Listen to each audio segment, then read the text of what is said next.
ایک تو یہ ہے سلیٹ جی، ایک یہ ہے، واہ اس کی بڑی ضرورت ہوتی ہے زندگی میں، اور یہ آپ نے بطور سیاستدان کی وائف کے یا اینکر کے یا بیوی کے کس حیثیت سے آپ نے یہ میں آپ کو بتاؤں گی، اس کے پیچھے پورا واقعہ ہے، اور تو ان کے بارے میں آپ کو بتاتی ہوں۔ 650 ہو گیا باجی۔ تو اس سے میموری مجھے یہ یاد آئی کہ ہم پھپھو اپنی کے پاس گئے تھے، دراصل والد صاحب کے پاس، تو میری تینوں پھپھیاں استاد ہیں۔ اچھا تو وہ گاؤں کا ایک اسکول تھا، گاؤں تھا کوٹ سرور، تو وہاں پڑھانے جایا کرتی تھی، تو وہ مجھے ساتھ لے گئیں، اور جیسے بچے زمین پہ بیٹھ کے پڑھتے ہیں، کوئی وہ نہیں تھا پروٹوکول کہ یہ استاد کی بھتیجی ہیں تو ان کو کوئی پروٹوکول ملے گا، وہاں بیٹھ گئے۔ تو مجھے اصل میں ایک ہی تو کرسی ہوتی ہے استاد کی، باقی دری ہوتی ہے، بالکل وہی ماحول تھا۔ تو انہوں نے مجھے کہا کہ آپ نا عظمت کو جملے میں استعمال کریں، لفظ عظمت کو جملے میں استعمال کریں۔ تو میں نے جملہ بنا دیا، تو واپس آئے گھر تو میری پھپھو ہنس رہی ہیں اور کہہ رہی ہیں آپ کو پتا ہے کہ باقی پھپھیوں کو بتا رہی ہیں کہ آپ کو پتا ہے کہ فرا نے کیا کیا تھا۔ تو انہوں نے کہا کہ جملے کا بیٹا آپ نے کیا جملہ بنایا تھا؟ میں نے کہا کہ میں نے جملہ بنایا تھا میری خالہ کا نام عظمت ہے۔ تو وہ سب پھر ہنسنے لگے، تو میں نے کہا اس میں غلط کیا ہے، جملہ تو ٹھیک بنایا ہے۔ تو وہ میرے ذہن میں خالہ کا نام میں سمجھ گیا، تو اس کے معنی نہیں تھے، وہ معنی نہیں تھے، تو اس سے مجھے وہ میموری یاد آ گئی کہ یہ تھا۔ اور یہ جو ہے نا وسیع صاحب، میں کوئی شرارتی بچہ نہیں ہوں، آپ بھی جانتے ہی ہیں، اور یہ کچھ اور ہی بولیں گے۔ شرارتی بچے کی اہلیہ تو ہے نا۔ تو میرے چھوٹے بہن بھائی شرارتی تھے، وہ شرارت کرتے تھے، اور میں جو ہے بھاگتی بھی نہیں تھی، ظاہر شرارت انہوں نے کی، وہ بھاگ جاتے تھے، اور اماں کے قابو میں آ جاتی تھی۔ تو اس ڈنڈے کا جتنا استعمال میرے پر ہوا ہے وہ کسی اور بچے پہ نہیں ہوا۔ اور اب میں امی کو کہتی ہوں، میں کہتی ہوں امی آپ نے مجھ معصوم پہ بڑا ظلم کیا تھا۔ پنجابی کا ایک محاورہ بہت اچھا ہے، ڈنڈا پیر بگڑیا تگڑیا، تو اسی لیے میں شاید بگڑی نہیں زندگی میں کہ ڈنڈے کا بڑا استعمال ہوا۔ اور یہ جو ہے نا اس سے بھی مجھے ایک میموری یاد آ گئی۔ جی پہلا میسج اقرار صاحب دیتے ہیں، انہوں نے لکھیا سی میرا نا اقرار ہے تو میں آدیاں قرار دوں۔ یہ نا نام کو لے کر کافی میں یہ کہہ رہی تھی کہ میرے پاس آج بھی احساس ہوا کہ واقعی اقرار کا نام ہی اقرار ہے۔ ویسے وہ کہتے ہیں نام کا اثر ہوتا ہی ہے ذات پر، تو ایسے محسوس بہت شدید اثر ہو گیا۔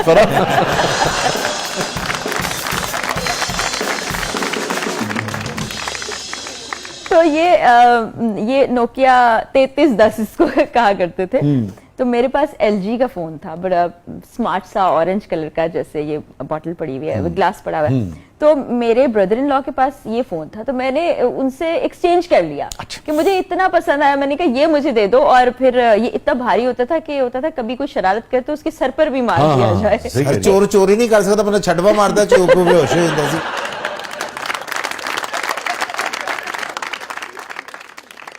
آپ نے نیوز اینکرنگ بھی کی نا، کوئی ایسی خبر، ایسا واقعہ، ایسی چیز جو نقش ہو گئی ہو، نکلتی نہ ہو آپ کے ذہن سے، اور اس کو پڑھنا ڈیلیور کرنا آپ کے لیے مشکل ہو گیا ہو؟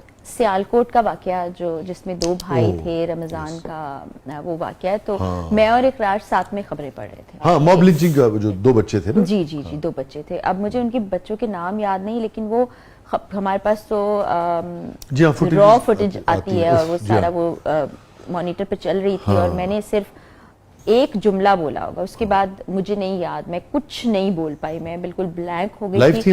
لائیو تھے ہم لوگ، تو اقرار نے پوری ٹرانسمیشن کی تھی، کیونکہ وہ اتنا زیادہ تکلیف دہ واقعہ تھا کہ وہ بچے روزے سے تھے، ان کے ساتھ جو ہوا، مطلب ایک سینسیٹیو انسان کے لیے بڑا ہی، دونوں سگے بھائی تھے، بہت تکلیف دہ تھا۔ اس پوری ٹرانسمیشن میں ایک لفظ نہیں بول سکی اوپننگ کے سوائے۔ فرا، اسی حوالے سے مجھے آپ سے بڑی یعنی کہ کچھ اہم چیزیں میں آپ سے جاننا چاہوں گا، مگر واپس آ کر بریک سے نا، ہر پروفیشن کے جو اس پروفیشن سے جڑے لوگ ہوتے ہیں نا، ان کی شخصیت پر کچھ اثرات ہوتے ہیں۔ کوئی بھی ڈاکٹرز ہیں، ان کی جو ٹائمنگز ہیں، وہ جو کچھ دیکھتے ہیں، وہ ان کی شخصیت پہ اثر ڈالتا ہے، ان کے مزاج پہ، ان کے رویے پہ، ان کے عمل پہ اس کا اثر ہوتا ہے۔ اسی طرح سے جب آپ کے پاس، خاص طور پہ ہم بھی جیسے خبر دیکھتے ہیں نا، تو ہم اگلے دن دیکھتے ہیں یا ٹیلی ویژن پہ بھی دیکھ رہے ہوتے ہیں، مگر اس کو ڈیلیور کرنا، اس کو پڑھنا، وہ بالکل میں سمجھتا ہوں اس کا اور مختلف طرح کا امپیکٹ ہوتا ہوگا. تو میں وہ ضرور جاننا چاہوں گا جی. کہ آپ کی نفسیات کے اوپر اس پورے عرصے نے جب آپ نیوز اینکرنگ کرتی تھی اور فوری خبر آتی تھی ٹھک کر کے پہلی مرتبہ امیج آیا, اس کے کتنے اثرات پڑتے ہیں شخصیت پہ, تو اس پر ہم بات کریں گے. ناظرین اسٹے ود اس, کہیں نہیں جائیے گا. چھوٹے سے وقفے کے بعد واپس آتے ہیں. ہمارے موجود ہیں فرح اقرار صاحبہ. پروگرام کے اگلے مرحلے میں آپ کے لیے بہت کچھ ہے. آپ دیکھ رہے ہیں زبردست.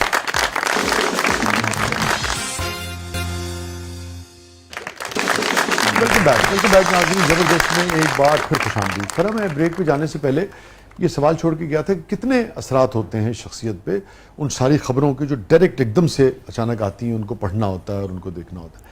یہ میں اس لیے پوچھ رہا ہوں, جیسے مجھے یاد ہے میں سما سے اس زمانے میں ایک پروگرام کرتا تھا جو بم بلاسٹ وکٹمز کے اوپر ہوتا تھا, اور وہ اس وقت نہیں ہوتا تھا. اس کی خاص بات یہ تھی کہ ہم 6-8 مہینے کے بعد جاتے تھے, جب لوگوں کا میڈیا کی توجہ ہٹ جاتی تھی, تب اس گھر میں کیا حالت ہوتی تھی.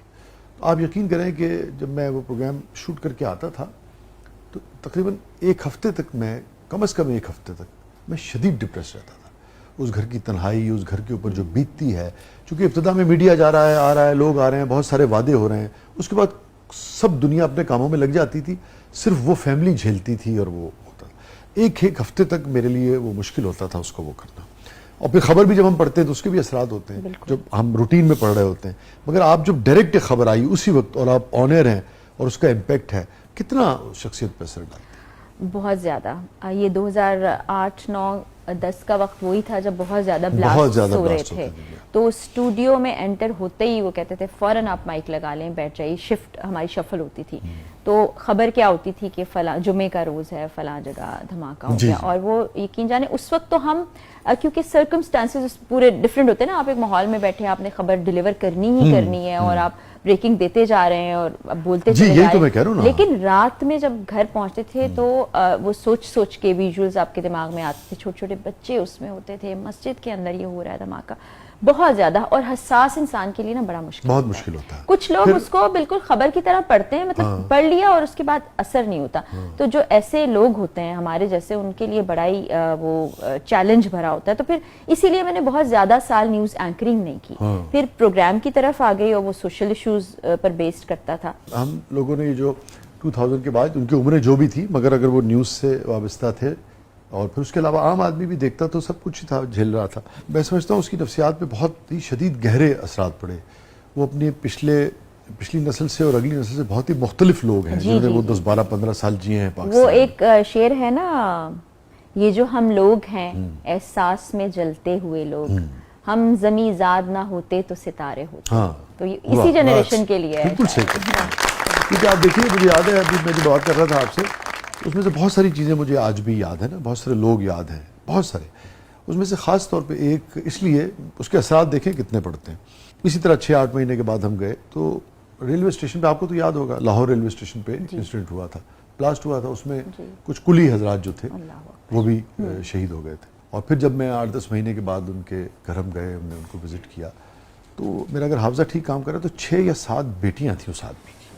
آج اس بات کو, مجھے اس کو انٹرویو کیے ہوئے بھی 10 سال ہو گئے ہوں گے, 12 سال ہو گئے. آپ کو حیرت ہوگی کہ میں ٹرین دیکھتا ہوں نا, وسل, ٹرین, پٹری, کوئی بھی چیز فلم میں دیکھوں, گزرتے ہوئے دیکھوں, مجھے فوراً وہ کلی اور اس کی وہ تصویر جو اس کے گھر میں تھی اور اس کی بیٹیاں یاد آتی. کیونکہ آپ کے دماغ نے اس کو میموری کے طور پر, ٹراما کے طور پر محفوظ کر لیا. تو یہ حساس لوگوں کا یہ المیہ ہے. اور بھی بہت سارے, مگر وہ تو بالکل ہی مجھے بھول نہیں پاتا. جی اللہ تعالیٰ پاکستان پہ اپنا رحم کرے جی, اور سب کو محفوظ رکھے, پوری دنیا پہ, پوری دنیا کے جو انسان ہیں اللہ تعالیٰ انہیں محفوظ رکھے.